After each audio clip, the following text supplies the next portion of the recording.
Shabbat Shalom. This Shabbat, I find myself thinking about my rabbinical school professor, Martin Cohen. Dr. Cohen passed away just over a week ago in New York, where he lived and worked. As his obituary notes, Professor Cohen was a distinguished historian, rabbi, and educator whose many decades of scholarship and teaching shaped generations of students at the Hebrew Union College. My first class with Dr. Cohen was on the Gospel of Paul and early Christianity. We studied Pauline Christianity and its commonalities with Rabbinic Judaism, traditions that developed, as Dr. Cohen taught, as two sister faiths. Some of you have heard me use that phrase in teaching here at Temple Israel. Tonight, I'm remembering a particular story that Dr. Cohen loved to tell, one that he shared to impress upon his students the importance of always offering preaching and teaching that feels meaningful and relevant. I can still picture him leaning back in his chair, great big smile on his face, reminiscing about his brief tenure at a congregation in Louisville, Kentucky. On the weekend of the Kentucky Derby, when he was certain the pews would be nearly empty that Friday night, he would ask his assistant to post an extra catchy sermon on the marquee that was outside of the sanctuary. It's where they would advertise about the upcoming Shabbat service. On Derby Shabbat, the sermon was always titled something like, "The most important lesson you need to know about life." Anything to get people into the sanctuary on that most unpopular of Shabbatot. Perhaps I'm thinking about this story tonight because tonight is the 2026 Winter Olympics opening ceremony. And this weekend is the Super Bowl. And you're all here.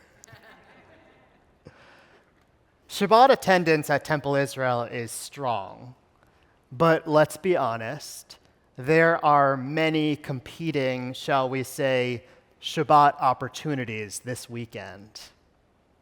And so, in honor of Professor Cohen on this entertainment-rich weekend, I've chosen to title this sermon, "The Most Important Lesson You Need to Know About Life," which in truth is not a stretch, given this week's Torah portion is Parashat Yitro, one of the most important portions in all of Torah. Not only does Yitro present us with the Ten Commandments, but we also learn something essential about Moses.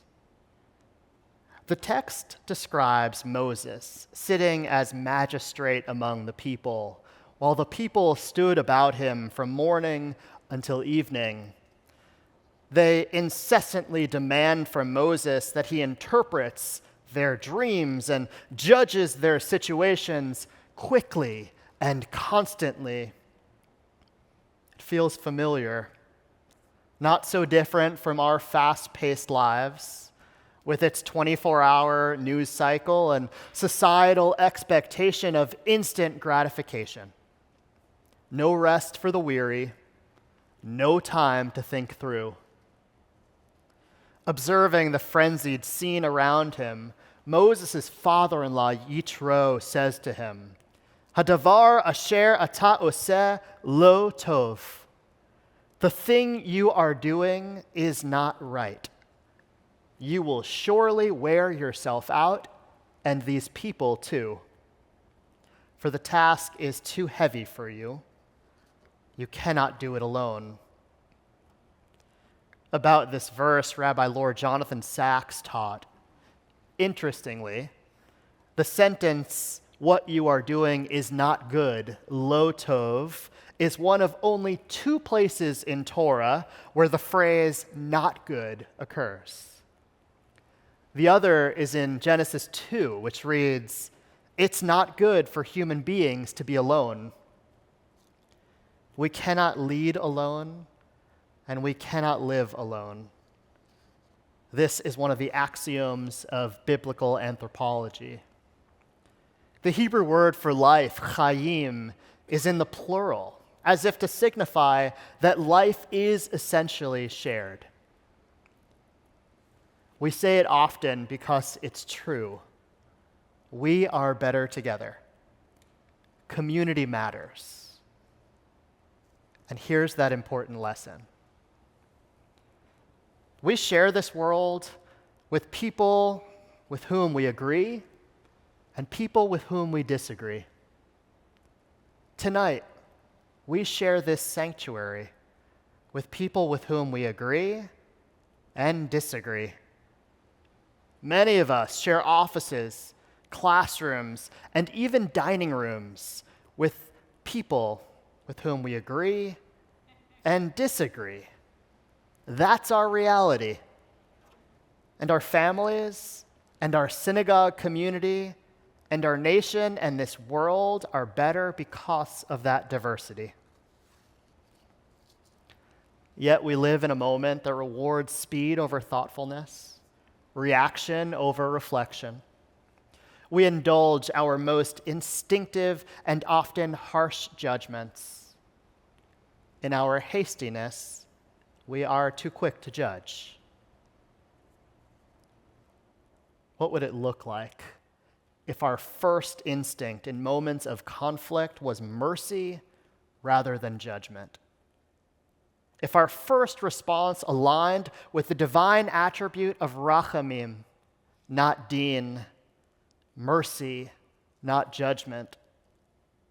We are created in the image of a God who is slow to anger and abounding in kindness. We are meant to strive to be that way too. And it is, after all, the approach Yitro urges Moses to adopt, a response that is measured and shared and reflective of our best selves. That's not to say that we can ignore the second half of that Bible verse. Adonai, slow to anger, abounding in kindness, yet not remitting all punishment. I'm not suggesting we excuse evil or overlook immorality, but I am suggesting that the world would be better if we conditioned ourselves to first respond with mercy and to make judgments only after seeking the fullest truth, the fullest truth available to us. To be curious, to ask questions, to pause before jumping to conclusions.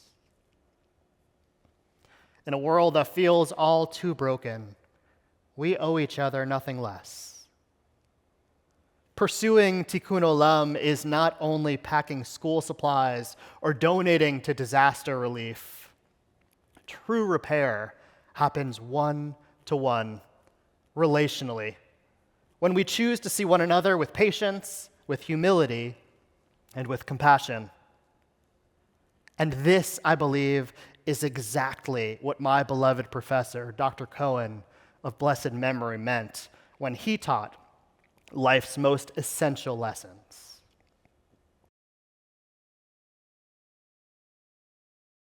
A Torah that meets us where we are and nudges us towards who we can become. Not words that fill the pews, but wisdom that stays with us after we leave them. Shabbat Shalom.